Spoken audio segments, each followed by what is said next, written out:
Udah pada ngumpul belum ya? Sambil kita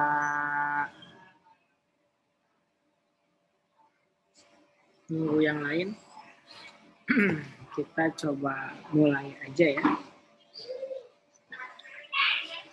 Bismillahirrahmanirrahim. Assalamualaikum warahmatullahi wabarakatuh. Waalaikumsalam warahmatullahi wabarakatuh. Oke, kita lanjut ya materi kita tentang pajak internasional. Pertemuan yang lalu kita udah bahas tentang BUT ya. Jadi BUT itu kesimpulannya kemarin dalam hal perpajakannya itu dipersamakan dengan wajib pajak badan. Tarifnya pun sama, namanya juga wajib pajak badan. Bedanya kalau misalkan BUT itu ada tambahan tarif ya, kita kenal kemarin ada tambahan tarif selain tarif pajak badan. Nah, sekarang kita lanjut materi yang baru ya. Bab yang ke-9 yaitu tentang penghindaran pajak berganda atau tax treaty. Ini yang jadi dasar ya. Ini yang jadi dasar siapa yang berhak memajaki apa gitu ya. Siapa yang berhak memajaki apa. Jadi ini dasar setiap negara untuk memajaki penghasilan, baik itu yang ada di dalam negaranya maupun yang merupakan penghasilan dari warga negaranya. Sekarang kita lihat dulu bagian A ya, tentang penghindaran pajak berganda secara bilateral. Kalau bilateral itu kan artinya dua negara ya. Ini dua negara. Kalau banyak negara namanya unilateral gitu ya. Jadi yang namanya pajak itu kedaulatan penuh setiap negara. Makanya Indonesia mau majakin PPN lebih banyak, mau naikin PPh pasal 25, terserah. Kenapa? Karena itu kedaulatan negara. Gitu. Tapi muncul masalah kalau transaksinya dengan luar negeri. Seperti di sini ada ilustrasi ya. Katanya ada Tuan Salim, dia penduduk Indonesia. Tapi dia itu punya saham di Singapura. Tentu pada akhir periode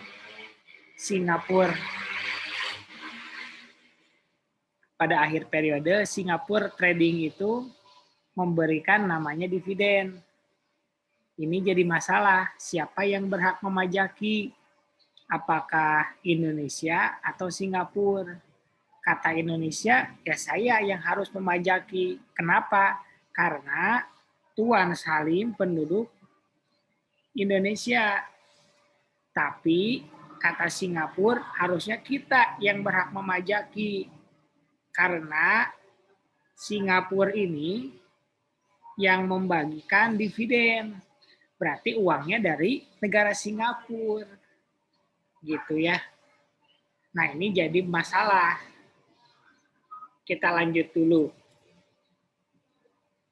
Karena kita tahu yang namanya pajak itu kedaulatan masing-masing negara. Apakah Indonesia berhak memajaki? Jawabannya iya. Apakah Singapura berhak memajaki? Jawabannya iya. Gitu ya. Kalau di Indonesia ada yang kita kenal sebagai PPh pasal 24 yang mengatur tentang kredit pajak yang boleh dikurangkan. Jadi kalau misalkan kita udah bayar pajak di Indonesia gitu ya, 100 misalkan kita udah bayar di Singapura 10, jadi kita nggak usah bayar 100 di Indonesia, kita tinggal bayar 90, gitulah secara singkatnya. Jadi semacam diskon gitu ya, kalau kita udah bayar pajak di luar negeri. Tapi ini juga masih masalah. Kalau misalkan si pajak PPh pasal 24 itu melebihi batas maksimal KPLN. Kan kalau yang namanya PPh pasal 24 itu ya mengatur tentang batas maksimal. Batas maksimal kredit pajak. Ya. Biasanya kita bilang KPLN gitu ya. Kalau misalkan batas maksimalnya itu 5, kalaupun di Singapura bayarnya 10, maka yang diakui adalah 5. Makanya ketika di Indonesia harus bayar 100, kemudian di Singapura bayarnya 10, tapi karena maksimalnya 5, karena PPh pasal 24 itu ya, jadi bayarnya 95. Jadi si $5 yang lainnya itu berarti dipajaki oleh dua negara. Yang pertama Indonesia, yang kedua oleh Singapura. Jadi kesimpulannya PPh pasal 24 ini masih merugikan wajib pajak. Gitu. Ditambah lagi melanggar prinsip dalam menentukan atau dalam memungut pajak, yaitu tidak boleh yang namanya dikenakan secara berganda. Makanya di sini ditulis yang namanya pajak seperti itu adalah tidak efektif gitu. Nah, bagaimana dong kalau begitu? Nah, setiap negara itu baru aja mereka itu berembuk gitu ya. Mereka itu berkumpul dua negara untuk mengurangi hal-hal yang seperti ini. Jangan sampai merugikan wajib pajak. Wajib pajak itu kan sumber duitnya negara. Kalau wajib pajak nggak mau bertransaksi gimana? Kayak sekarang gitu ya. Kenapa sih sekarang pajaknya susah ya? Karena orang-orang pada tiarap nggak mau membelanjakan uangnya, ya kan? Nggak mau beli banyak-banyak barang. Mereka menahan. Gitu. Jadi pajak juga berkurang. Itu yang bisa kita lakukan ya kalau misalkan pengen Indonesia itu nggak dapat pajak misalkan. Nah gitu. Makanya dikatakanlah atau diperlukan ya namanya persetujuan penghindaran pajak berganda. Gitu. Tujuannya untuk siapa yang berhak memajaki apa, gitu ya. Kan intinya P3B itu ya. Siapa sama apa, gitu. Penghasilannya apa? Oh, penghasilannya dividen. Terus pertanyaan berikutnya, siapa yang berhak memajaki? Jadi intinya ada di dua pertanyaan itu si P3B itu. Gitu. Nah, sekarang kita akan belajar tentang apa isi P3B. Nah, istilah lain dari P3B itu adalah tax treaty ya. Istilah lain dari P3B itu adalah tax treaty. Jadi tax treaty itu perjanjian yang dilakukan oleh dua negara, gitu ya, untuk mengatur tadi siapa, gitu kan, dan juga apa, siapa yang berhak memajaki dan apa yang harus dipajaki, gitu ya. Kalau bahasa bukunya gini ya, perjanjian pajak antara dua negara secara bilateral yang mengatur mengenai pembagian hak pemajakan yang diterima atau diperoleh penduduk dari salah satu atau kedua negara, gitu. Nah, ini tentang pengertian P3B. Jadi esensinya itu agar tidak terjadi pajak berganda. Makanya istilahnya perjanjian atau persetujuan ya. Persetujuan penghindaran pajak berganda. Jadi kalau misalkan kita lihat di sini ada kata-kata penghindaran pajak berganda. Karena pajak berganda itu haram hukumnya di dalam dunia perpajakan. Itu udah menjadi konsensus semua negara. Gitu. Sekarang kita lihat esensinya. Karena namanya aja udah P3B, maka sama. Tapi kenapa ya di sini pakai kalimat meminimalisasi? Gitu ya. Kenapa? Karena pada kenyataannya itu nggak mungkin untuk menghilangkan sama sekali pajak berganda. Kenapa? Karena negara punya kepentingan untuk memajaki hal yang sama.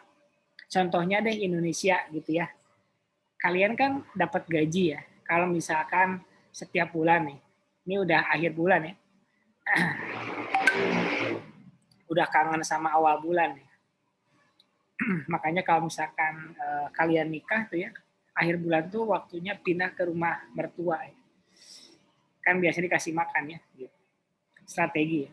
Nah, kalau misalkan kita dapat gaji, itu kan dipotong yang namanya PPh ya. Kalau kita gaji, itu kita potong PPh pasal 21 kan.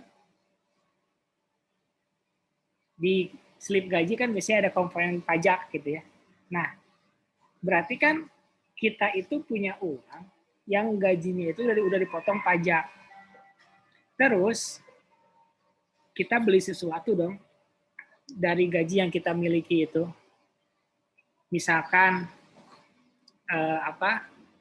Yohanes gitu ya beli motor gitu ya.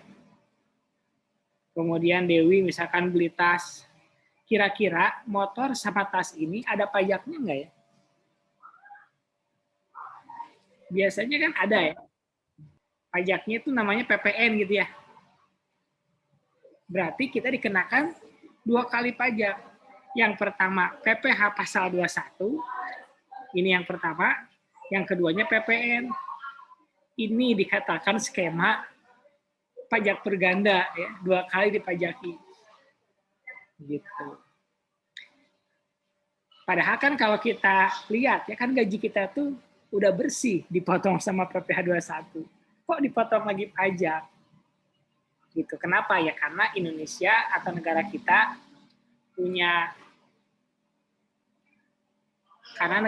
punya ini kepentingan untuk memajaki setiap potensi pajak. Padahal ini udah melanggar sebenarnya.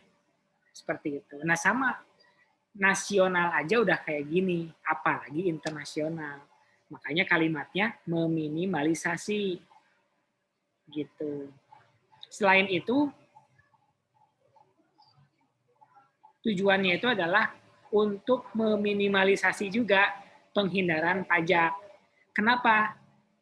Karena yang namanya aturan itu biasanya suka atau selalu ada celah, dan celah itu digunakan oleh orang-orang jahat untuk memanfaatkan agar dia untung. Makanya pencuri biasanya lebih duluan 2 atau 3 langkah. Seperti itu ya. Kita lihat lebih lanjut tentang P3B. Jadi P3B ini gimana posisinya nih di negara kita dan negara yang lain? Kita pelajari di dalam kedudukan P3B. P3B itu memiliki kedudukan di diringkaskan di tabel ini. Di Indonesia kan punya yang namanya undang-undang, ya, undang-undang pajak, ada undang-undang PPH, ya, undang-undang PPN dan lain-lain.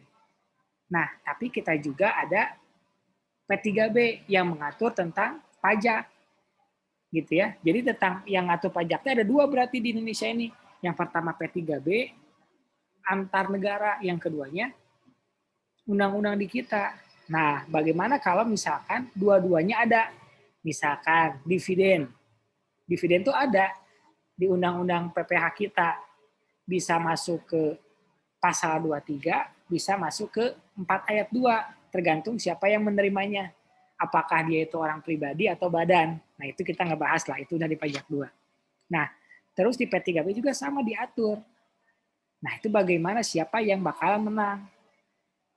Yang namanya P3B itu sifatnya adalah lex specialis, ya. Nah, ini ya, lex specialis.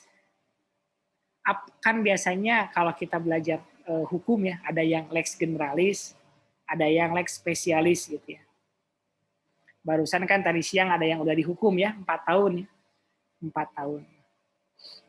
Itu pakai hukum lex generalis. Kalau ini lex specialis. Kalau lex specialis itu dia diutamakan. Makanya kalau P3B ini bertentangan dengan undang-undang domestik baik itu di Indonesia ataupun di negara lain, maka yang dimenangkan adalah P3B. Gitu. Karena sifatnya adalah lex specialis ya. Karena dia itu lex specialis. Gitu. Jadi dia itu yang diutamakan. Jadi kalau misalkan ada ada penghasilan berupa dividen, jangan lihat undang-undang PPH kita. Yang kita lihat adalah P3B-nya. Nah, seperti itu. Tapi kalau di P3B nggak ngatur, maka baru pakai undang-undang kita. Contohnya seperti apa? Banyak ya. Seperti misalkan PPN. Di undang-undang domestik ada undang-undang PPN. Di P3B nggak ada. Jadi kalau ada orang luar negeri beli barang kena pajak di Indonesia, ya dikenain PPN. Karena di P3B nggak ada. Gitu. Terus, kalau misalkan di domestiknya nggak ada, di P3B-nya ada, ya udah, berarti nggak usah diterapkan. Ya seperti apa ya? Nggak ada sih ya. Mungkin kayak penghasilan anggaplah artis misalkan. Pura-puranya di Indonesia nggak ada artis gitu ya. Pura-puranya. Di P3B itu diatur penghasilan artis itu siapa yang berhak memajaki. Tapi di undang-undang kita nggak ada. Ya udah, kita nggak usah ngada-ngada gitu ya. Jangan ngadi-ngadi gitu ya. Kalau yang nggak ada di undang-undang domestik aja kita nggak usah diada-adain, apalagi kalau dua-duanya tidak mengatur. Nah, begitu ya. Jadi itu posisi P3B, lex specialis, atau yang paling utama, diutamakan. Gitu. Jadi Meta bisa ngomong ke pacarnya, jadikan aku lex specialis, jangan jadikan aku lex generalis. Karena lex specialis selalu jadi yang pertama, gitu ya. Biasa biar kelihatan pernah belajar pajak internasionalnya. Gitu ya. Nah, kita lanjut nih tentang modelnya. Model itu bahasa kitanya mah format gitu ya. Kalau kita bikin P3B nih sama negara lain, formatnya gimana gitu. Di dunia ada beberapa model. Yang pertama OECD ya. OECD itu Organization for Economic Cooperation and Development Model. Ada UN, United Nations Model. Tapi ada juga model-model yang disesuaikan dengan kesepakatan bersama. Kan kita tuh bersepakat dengan negara lain. Modelnya gimana? Ya modelnya terserah kita berdua juga gitu. Kan kita yang jalanin gitu. Jadi kalau Siti Nadia membuat kesepakatan dengan orang lain, dengan dia gitu ya, jangan ada orang ketiga yang ngikutin, kan kita yang membuat kesepakatan gitu. Makanya model ini hanya sebagai format yang bisa kita ubah gitu. Ya. Sekarang kan kayak perjanjian kawin kontrak gitu ya, Fahri ya, gitu ya. Kan sekarang udah nggak ada ya. Katanya udah nggak ada di Cianjur ya, di Puncak udah dihilangkan katanya. Nah itu kan kesepakatan antara keluarga mempelai wanita dengan si laki-laki. Jadi sepakati bersama di kesepakatan. Tapi di sini kita akan sebutkan beberapa model yang ada ya. Dimulai dari OECD. Biasanya kalau OECD itu negara-negara maju.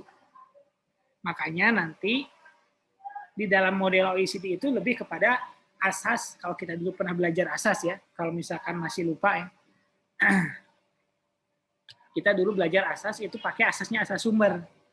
Gitu. Karena kalau misalkan negara-negara maju itu penghasilannya lebih banyak di luar negara daripada di dalam negara. Ini biasanya pakai asas sumber ya. Gitu. Itu kalau OECD.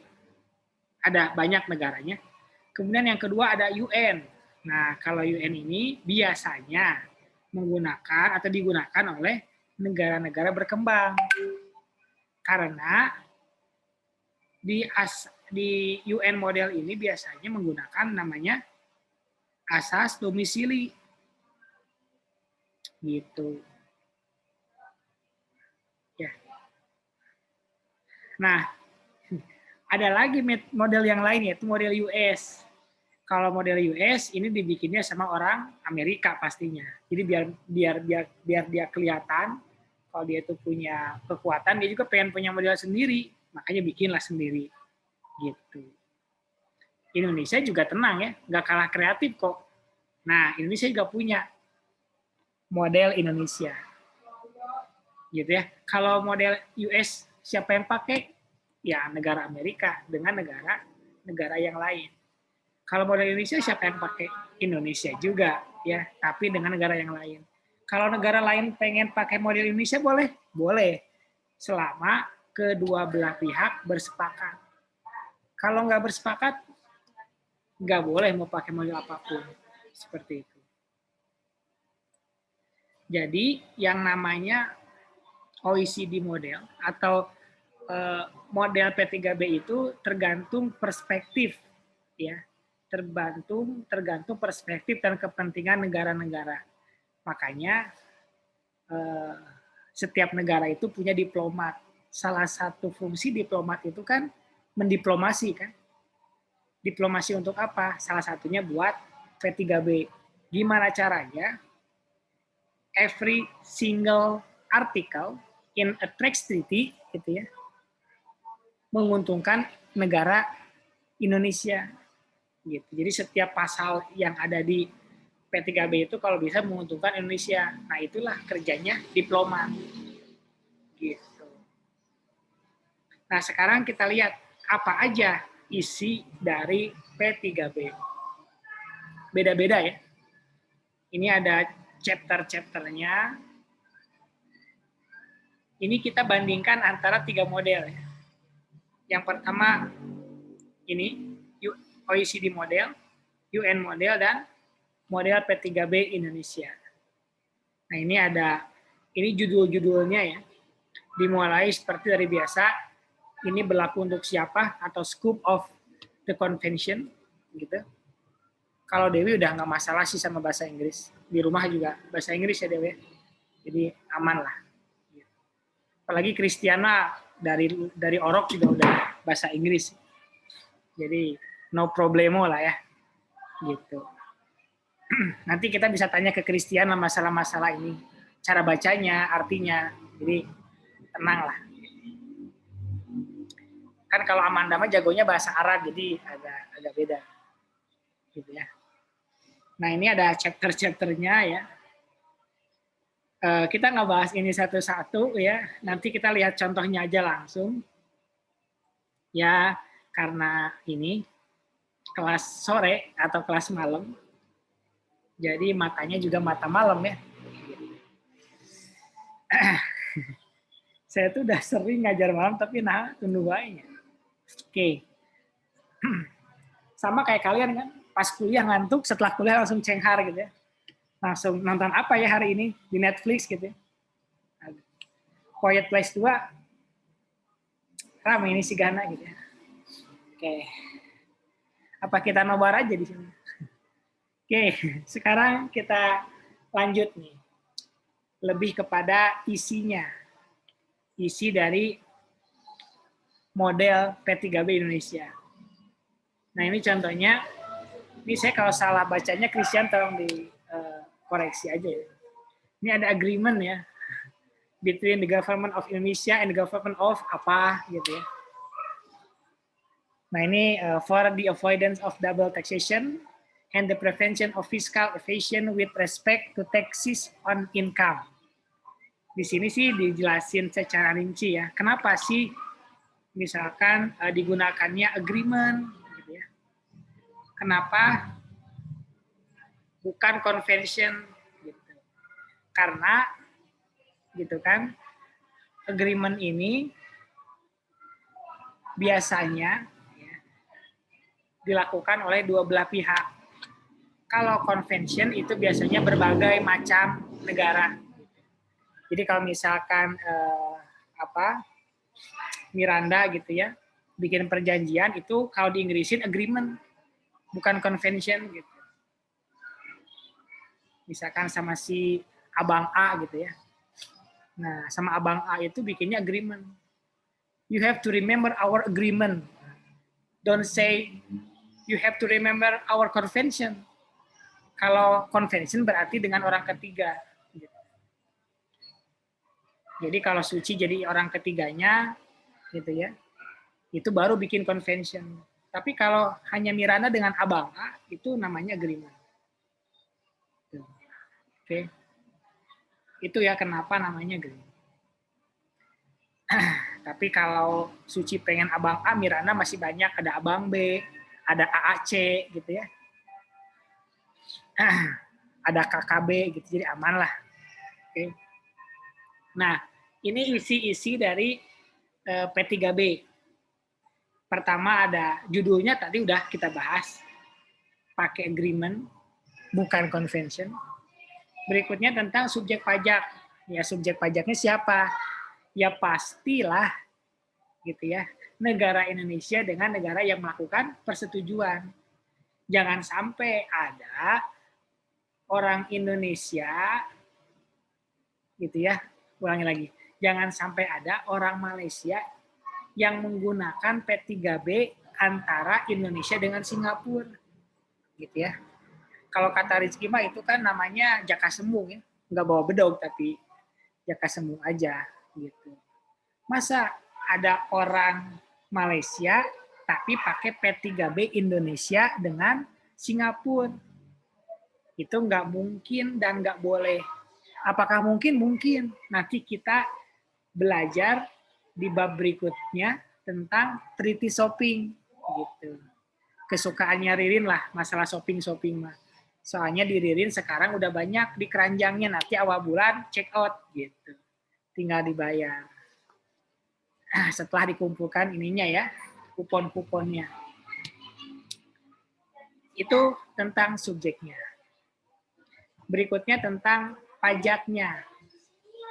Pajak apa aja yang ada yang diatur oleh P3B. Makanya kita belajar, kita bilang tadi di awal P3B ini ya mengatur tentang siapa dan apa. Nah, pajak yang dicakup berarti ngomongin apa. Gitu. Siapanya tergantung apa yang sedang kita transaksikan gitu. Nah, ini ketentuan umum.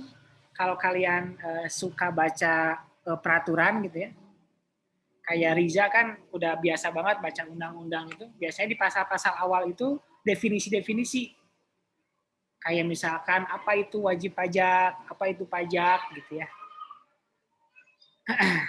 Kan Tantima banyak tuh file-file undang-undang peraturan tuh pasti udah sering banget nih yang kayak gini. Nah, ini juga sama di P3B juga sama. Istilah-istilah tentang yang digunakan di dalam P3B itu dibahas atau disebutkan di awal gitu ya. Nah, kemudian ini penjelasan lebih lanjut. Kalau di P3B itu namanya bukan wajib pajak atau subjek pajak ya, namanya adalah penduduk atau residen. Ini residennya mana nih? Atau istilahnya wajib pajak mana nih? Gitu. Karena kita di awal tuh bilang ya, untuk menentukan yang berhak memajaki itu dimulai dari siapa atau residen manakah si penerima objek pajak ini. Gitu. Makanya penentuan penduduk ini disebutkan di awal. Sama aja sama di Indonesia, di sini ada orang pribadi, ada juga yang badan. Gitu ya.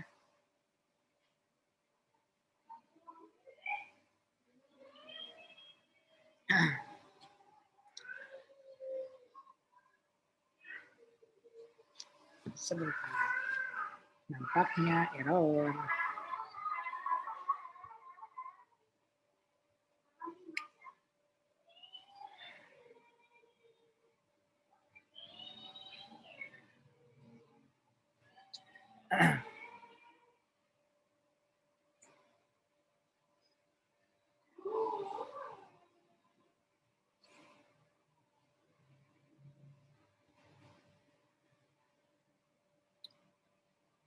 Padahal masih 8:30 ya.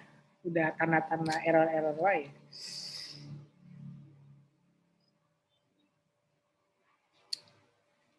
Gak enak lah sama Fadilah tuh kayaknya sedikit semangat.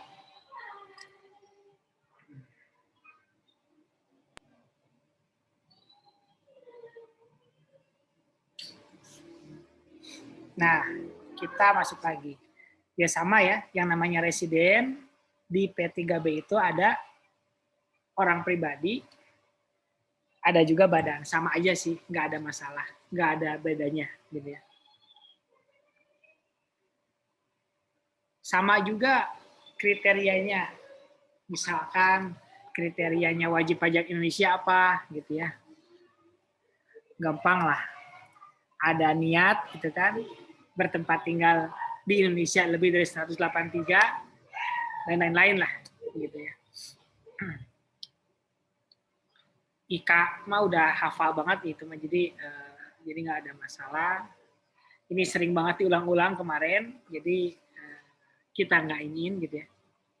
Tapi nanti tergantung juga sama negara mana. Misalkan di Amerika itu misalkan hanya 40 hari gitu. Kalau misalkan di negara Malaysia 100 hari beda-beda lah pokoknya gitu.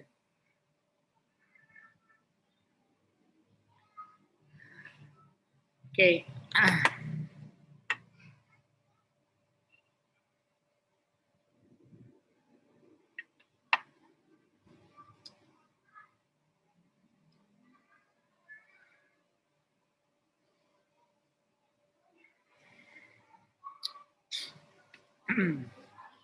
Stopping lagi.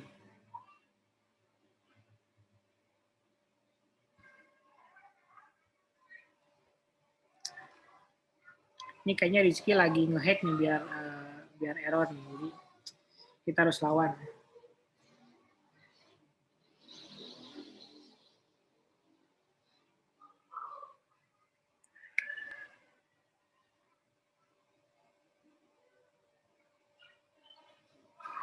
Oke, kita lanjut ya.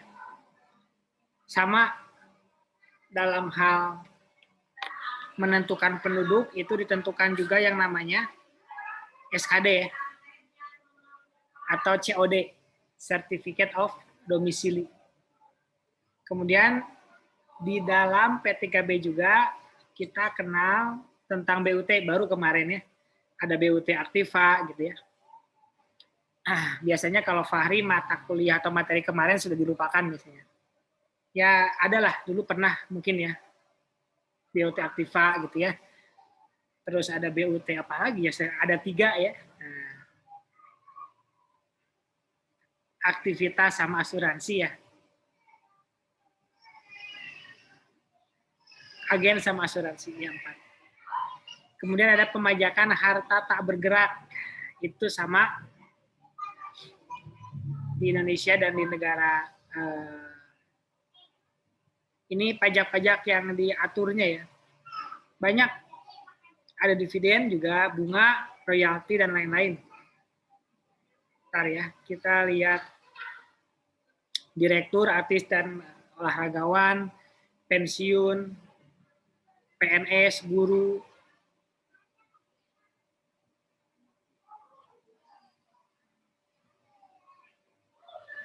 Nah, di bagian akhir, ya, di bagian akhir itu ada perjanjian untuk sebelumnya kita kasih contoh dulu lah ya. Misalkan di sini kan ada direktur ya.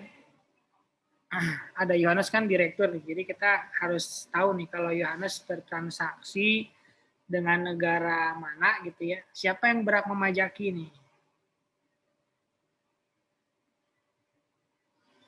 Ternyata kalau misalkan Yohanes itu orang Timor Leste, kemudian Yohanes datang ke Indonesia sebagai direktur, yang berhak memajakinya adalah Indonesia, gitu. Kemudian, tapi kita mending langsung lihat ke contohnya aja ya. Contohnya aja. Nah ini kita serahkan kepada Christian ya. Ini kan udah bahasa Inggris nih.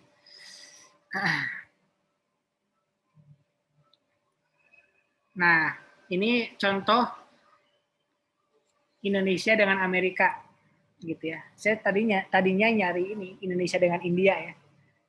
Karena kan kita lagi kondisinya hampir sama kayak India ya. Si kondisinya kan kemarin kita ngehina-hina India gitu ya. Gara-gara katanya mereka ibadah di Sungai Gangga gitu ya. Jadi aja membludak. Nah, sekarang kata orang India, gara-gara Marudi, jadi gitu. Tapi nggak tahu ya. Kita nggak lagi aduan ya. Makanya ambilnya yang Amerika. Gitu. Nah ini personal scoop yang tadi kita udah bahas. Text cover. Siapa. Ini tapi di tanda tanganinya dari tahun berapa? 1988 ya. Nih. Saya belum lahir ya. Nggak tahu nih kalau Amanda udah lahir atau belum. Kayaknya sih belum ya. Kayaknya. Oke. Kemudian ini general definition. Nanti kalian bisa tanya Christian aja masalah ini. Terus ini tentang residen tadi yang kita udah bahas. Ini permanent establishment, bahasa lainnya BUT ya. Kita lagi ngomongin ini sumber penghasilan. Ini laba usaha, jangan laba lah. Kita lihatnya yang ini. Shipping enggak, related person enggak, dividen. Nah, ini nih. Misalkan dividen lah. Di artikel 11 atau pasal 11. Nah, di pasal 11 ayat 1 ini bilang, dividends derived from sources within one of the contracting states by a resident of the other contracting state may be taxed by both contracting states. Wow. Jadi katanya, gimana nih Christian ya? Ayat ke-1, siapa yang berhak memajaki atas dividen nih Christian?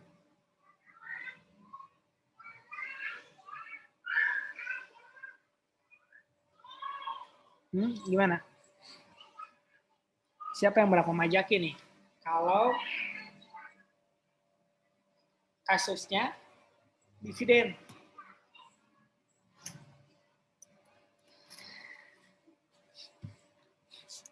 Gimana, Christian?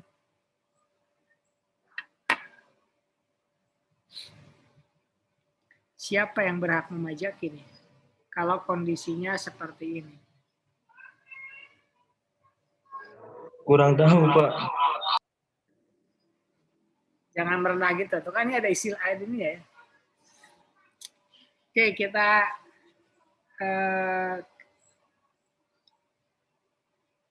lihat ya. Sebenarnya enaknya ya, ada juga yang bahasa Indonesia sebenarnya. Ada juga yang bahasa Indonesia. Nah, ya. Nah, ini bahasa Indonesia nih. Jadi Miranda nggak usah khawatir ya, ada yang bahasa Indonesianya kok. Gitu. Tadi pasal berapa ya?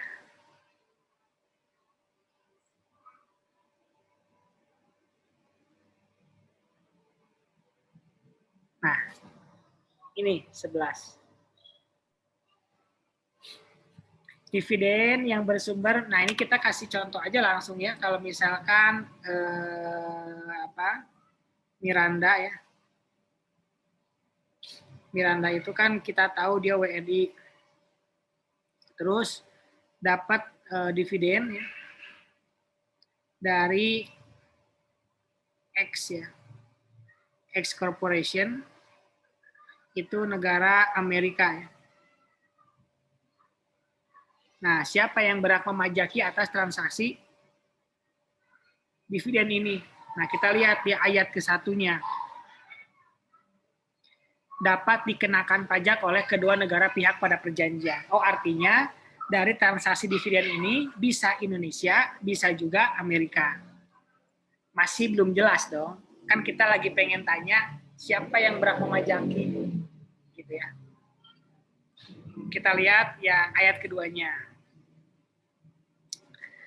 Apabila penerima dividen itu pemilik saham yang menikmati dividen itu adalah penduduk negara pihak lainnya. Nah, berarti di sini penduduk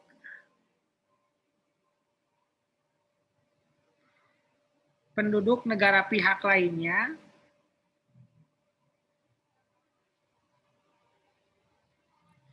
maka di sini ya, ulangi pelan-pelan ya, ini agak sakit ke kepala ini ya. Apabila penerima dividen adalah pemilik saham yang menikmati dividen itu adalah penduduk negara pihak lainnya pada perjanjian, maka pajak yang dikenakan oleh negara yang disebutkan pertama tersebut tidak boleh melebihi 15% dari jumlah bruto dividen. Nah, berarti negara pihak lainnya itu adalah Indonesia.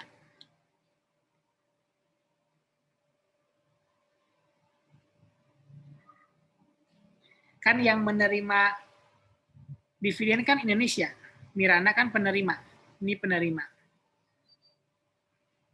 Berarti yang berhak memajakinya adalah Indonesia. Maksimalnya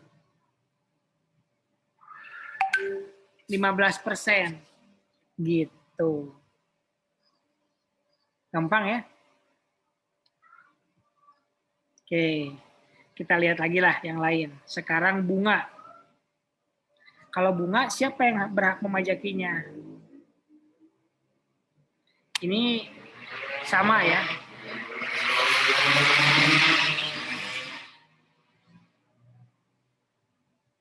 Ini sama kayak dividen, royalti.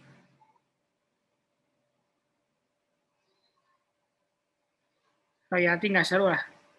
Pengennya apa ya? Artis, coba artisan. Nah, ini artis nih. Ini kan di sini banyak artis nih. Ada banyak selebgram. Di sini followernya di atas 10K semua. Jadi harus hati-hati. Nah, ini misalkan ada artis yang punya pekerjaan,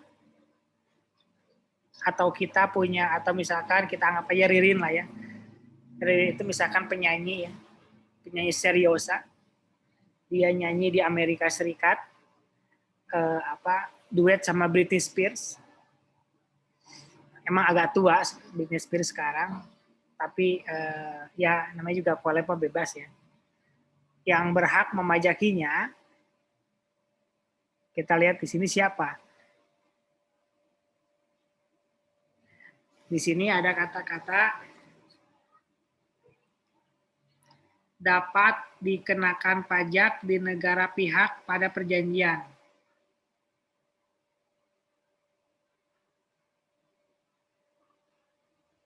Di mana kegiatan-kegiatan tersebut dilakukan jika jumlah bruto imbalannya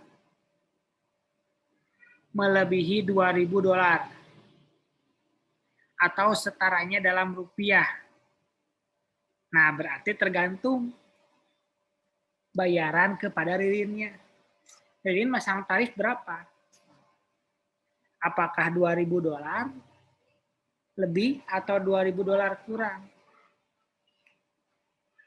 Kalau Ririn dibayarnya $2.500, berarti yang berhak memajakinya adalah negara Amerika. Tapi kalau Ririn dibayarnya kurang dari $2.000, maka yang berhak memajakinya adalah Indonesia. Gitu. Karena Ririn sangat cinta Indonesia, dia tidak mau dibayar $2.000. Pengen dibayarnya $1.999. Jadi Indonesia yang berhak memajaki. Boleh kan kayak gitu? Gimana Ririn aja. Kan dia artisnya. Gitu. Gitu ya. Nah, ini contoh-contoh cara bacanya aja. Gitu. Misalkan apa nih? PNS. Pegawai pemerintah PNS kan. Ah, bosan ah PNS mah ya. Apalagi ya? Guru.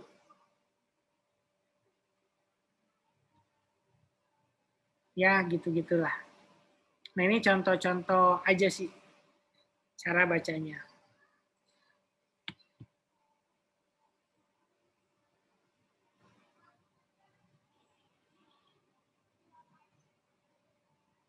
Di Indonesia yang tadi dividen ya, di Indonesia itu tarifnya kan ada 2 ya, kalau dividen itu. Yang pertama 10% ya. 10%, ada juga yang 15%. 10% itu buat OP kalau nggak salah, ini badannya. Karena Miranda itu adalah OP, jadi dikenakan 10%. Kalau Miranda itu PT, itu 15%. Tapi tidak melanggar P3B ya, kan P3B maksimalnya 15%. Nah, gitu.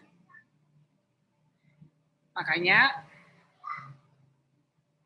kita lihat, oh direktur ya, kok direktur nggak ada ya? Direktur.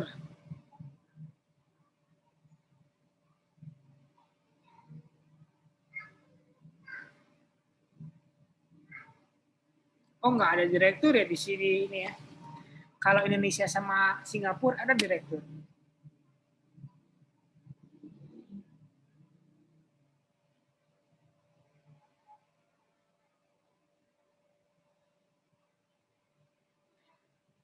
Nah, ini direktur sama kayak pekerja dalam hubungan kerja ya. Yang berhak memajakinya adalah dapat dikenakan pajak oleh negara tersebut.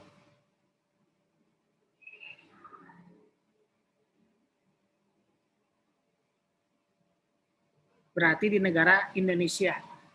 Kalau Indonesia yang ngasih pekerjaannya. Kalau kerjanya di Amerika, berarti Amerika yang berhak memajakinya.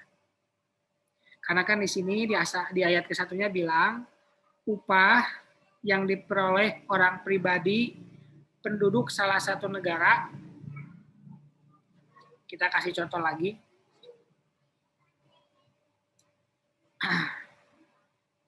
Ini Suci ya, WNI. Ceritanya dia kerja di Amerika ya.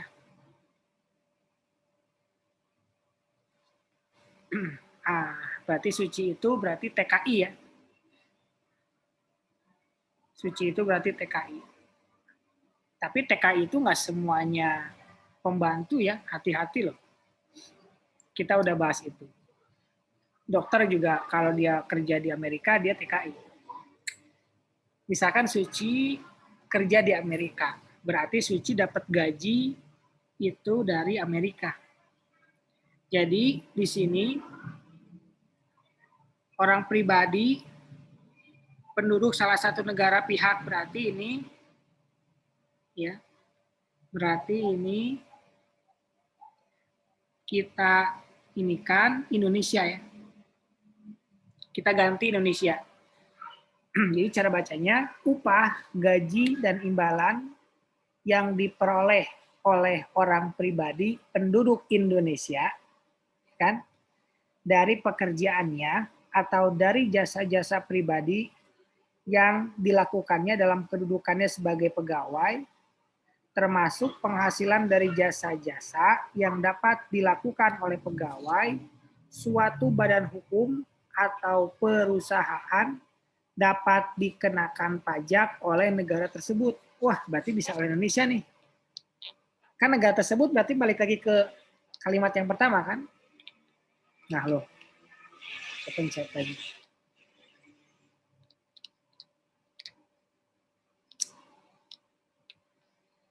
Mana?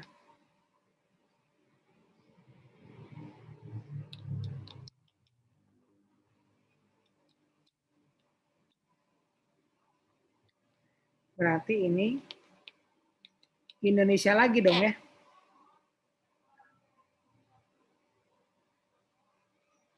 Berarti kalau dapat upah gaji yang berhak memajaki Indonesia, enak banget dong.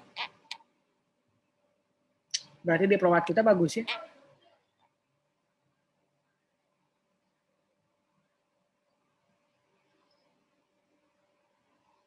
Oh, ada kecualinya ya. Kecuali diatur dalam ayat 2. Nah, ini ayat 2-nya. Ayat 2-nya, orang tersebut berada di negara, berarti negara pihak lainnya itu kita ganti jadi Amerika ya.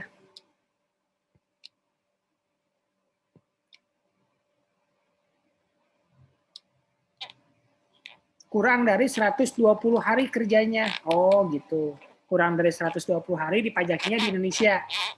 Tapi kalau lebih dari 120 hari yang majaki Amerika gitu ya. Nah, kesimpulannya gitu ya. Dari transaksi ini Indonesia yang memajaki jika kurang dari berapa tadi ya? 120 hari. Kalau Amerika yang memajaki itu kalau lebih dari 120 hari kerjanya. Nah, gitu. Gampang ya?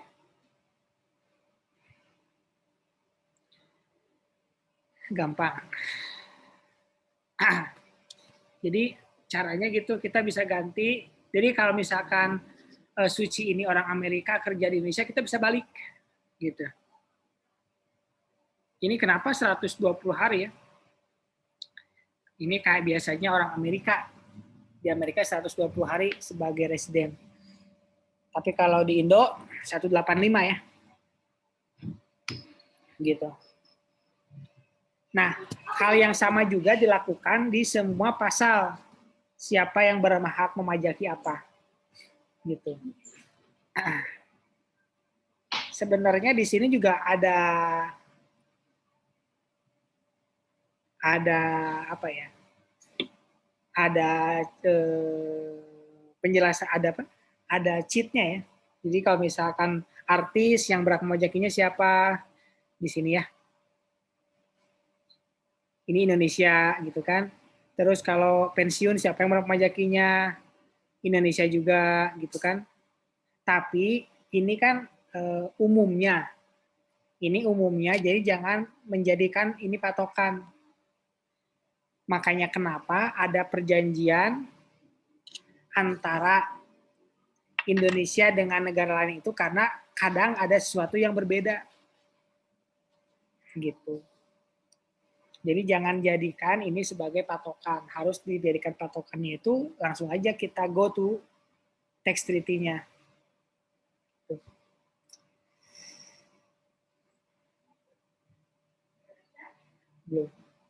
Silakan.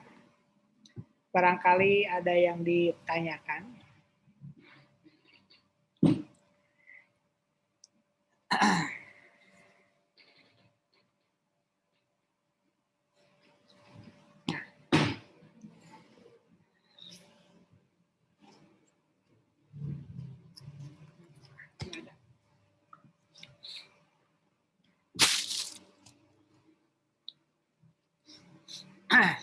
Ada yang mau tanya? Masih ada waktu, masih banyak ya, 60 detik lagi.